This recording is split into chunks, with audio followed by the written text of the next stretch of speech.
Yun mga par, so naglagay muna kami ng board dito ano po para dun sa i-design namin dito sa gitna ng living area ano po. So napakaluwang nitong living area mga idol. Ayan o. So maglalagay kami ng design dito sa gitna. Bilog po yung lalagay namin dito. Ayan.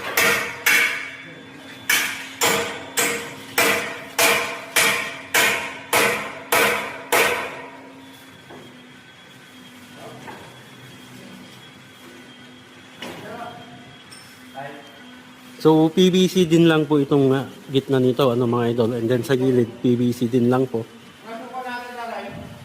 So para magawa namin yung bilog dito mga par, so naglagay muna kami ng board ano po. So ito yung paraan namin.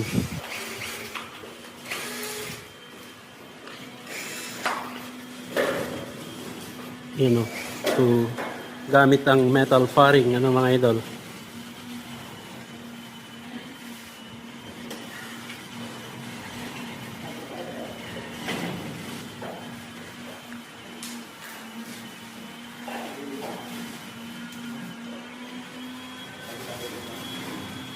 So ang radius nito mga par 300.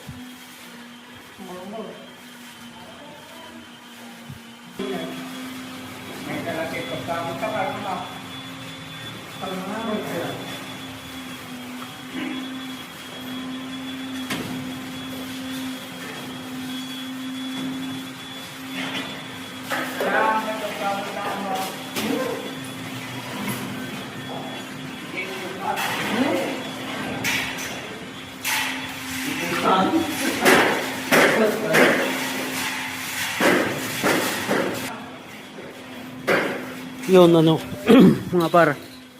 So para may bilog natin ito. Yan o. So pinat namin to. Itong wall angle. Yan o.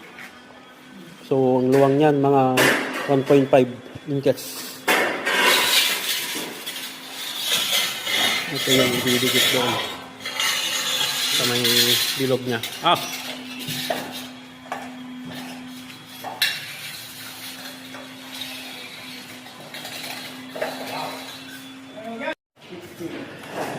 Yun o. So ito na po yung ano ginunting nating wall angle kanina. So ito yung wall angle. So yan o. Para may bilog natin. Yan.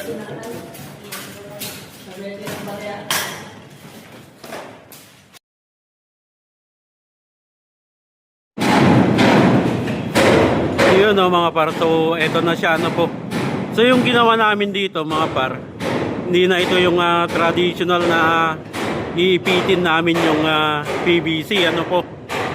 So yung ginawa namin dito ay inaktol na namin sa bilog yung aming PVC ano po. So ganyan o, gayang ng ginagawa nila. So kanina yan din po yung ginamit nilang pambilog dito sa may wall angle. So sa ngayon yan din lang yung gagamitin nila para maisunod namin yung kurbada ng PVC. So pag iipitin kasi namin yan ng yung PVC mga par ay ang magiging problema niyan ay hindi natin masyadong may papakapit itong wall angle dun sa metal faring at dun sa board ano, sapagkat nasa 1 cm din yung kapal ng ano ng PVC. So mas mainam ay ganito, nakakapit mismo sa board yung ating wall angle, saka nakakapit doon sa may metal faring para yung kapit ng ating wall angle mga par ay sureball tayong hindi mahuhulog po itong design ano po. Yan o, katulad ng ginagawa ni Daryl. Yan. Then tatabasin na lang po dito yan sa baba. Yan o, so naputol na po. Yan i-actual na yan.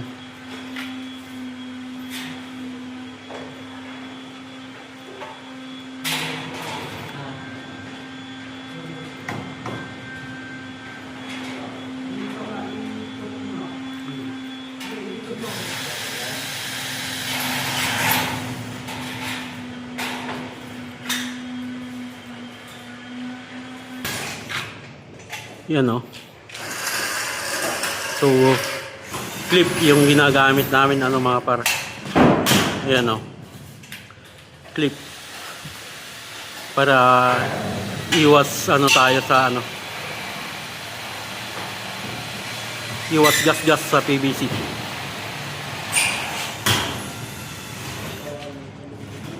Ayan, clip.